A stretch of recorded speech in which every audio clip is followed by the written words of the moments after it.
Santorini is absolutely beautiful.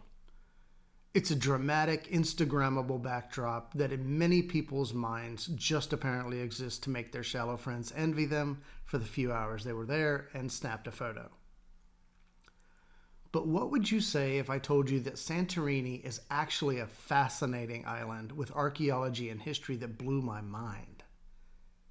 It was home to a civilization that had three-story buildings, underground plumbing, hot and cold water, and indoor toilets 4,000 to 5,000 years ago.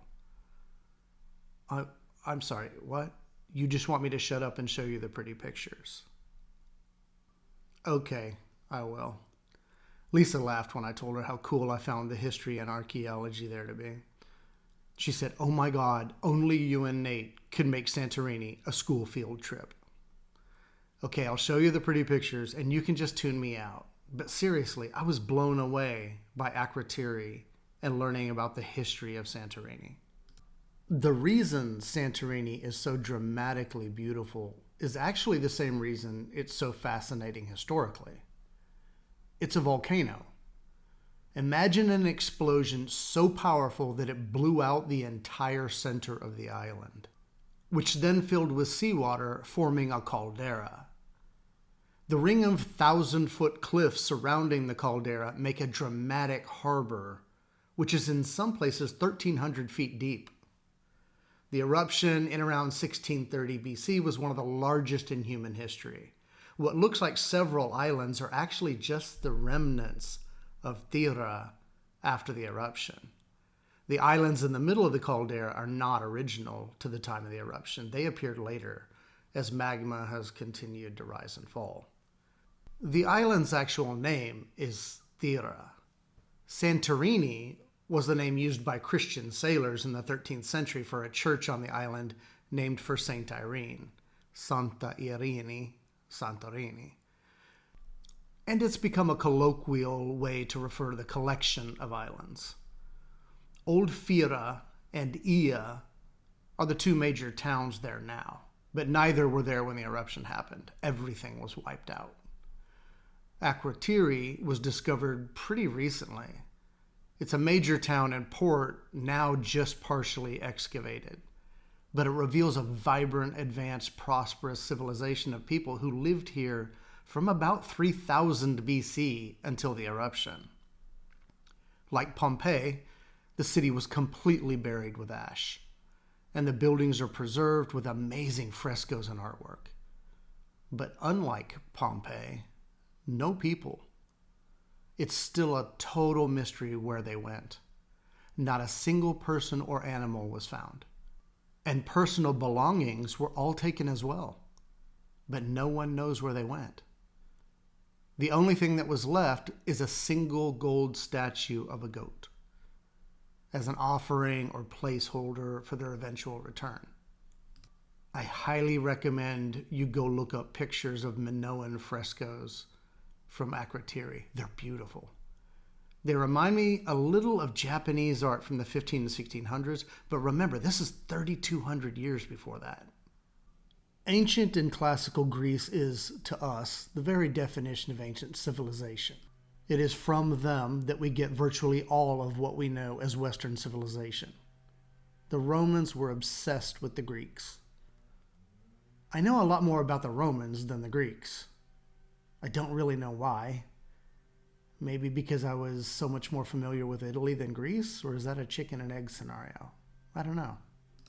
But in going to Greece, I realized that I knew the basics, but really didn't understand it in depth like I did Rome. And I knew of the Mycenaeans, but basically just from Homer. And I knew nothing of the Minoans other than the name. And I never even heard of the Cycladic people at all. Santorini and the other islands in this part of the Aegean were home to a Cycladic civilization that was artistic, complex, vibrant, and sailed the entire Aegean. By the time of the eruption, they had integrated with the Minoans based on Crete. The Minoans were a highly advanced civilization that we still know very little about. But what we do know is fascinating. Women were a very prominent role in their civilization.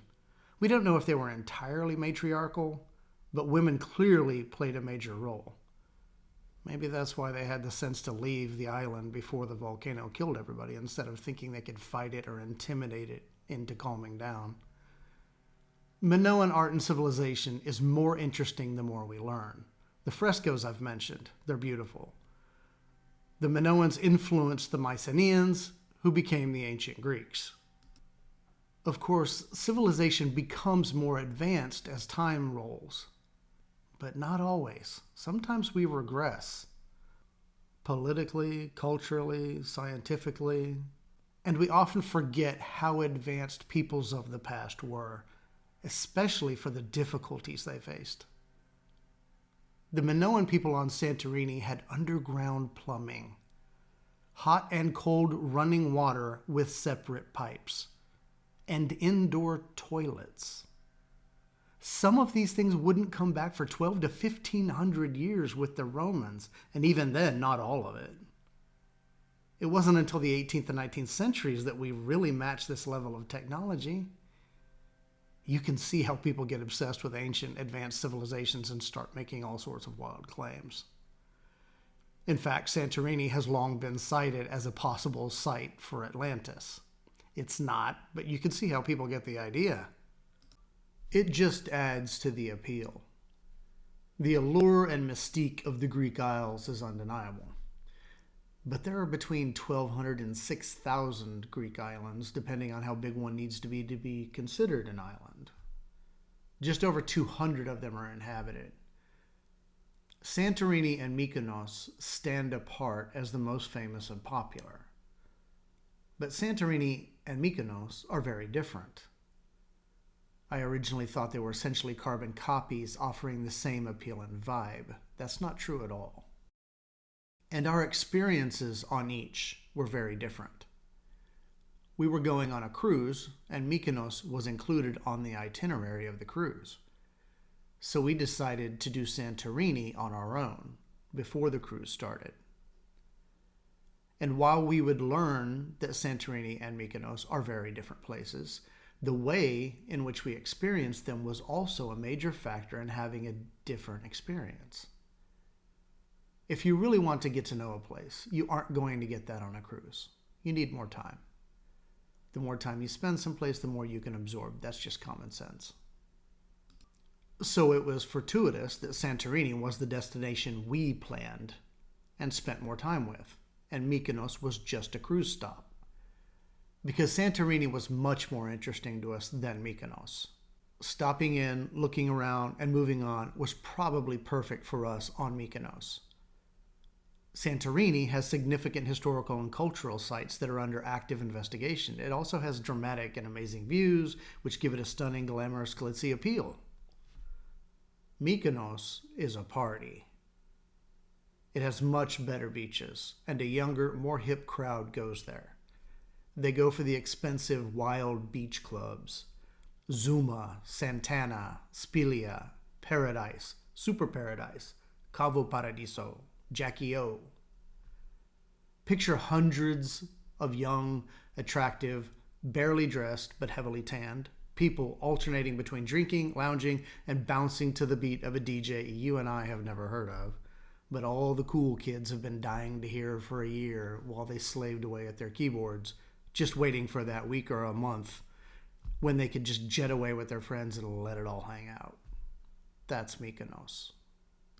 You may have noticed by now that I'm not showing you video of all that. I'd like to tell you that it would be highly censored and what happens on Mykonos stays on Mykonos, right? But in reality, we didn't go to any of those places. They're not really our style anyway, and we walked around the old town, went to a viewpoint, and spent the time talking to our guide. It was much more relaxing. And again, we didn't have time. We were on a cruise stop. We also wouldn't have spent the money.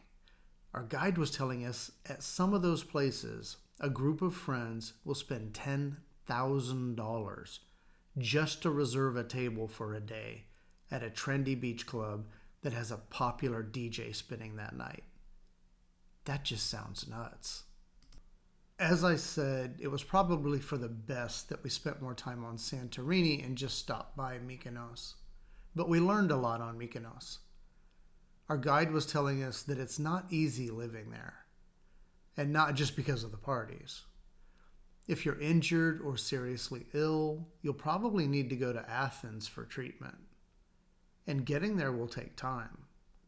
A ferry is 2.5 or 5.5 hours, and there are usually only 2 a day. A local wealthy family who has made a lot of money from the tourism industry has recently bought a helicopter, so if residents really need to get to the mainland in an emergency, they can use that helicopter.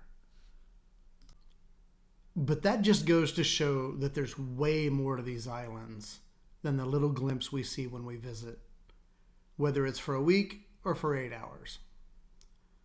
And whether you're learning about the trials and tribulations of living in paradise, or learning about the roots of civilization and how it all unfolded in a way you didn't know before. If you're learning, then you're still growing. There aren't many things we should be doing that are more important than that. And if you can do it in a beautiful setting like these, it doesn't get much better than that.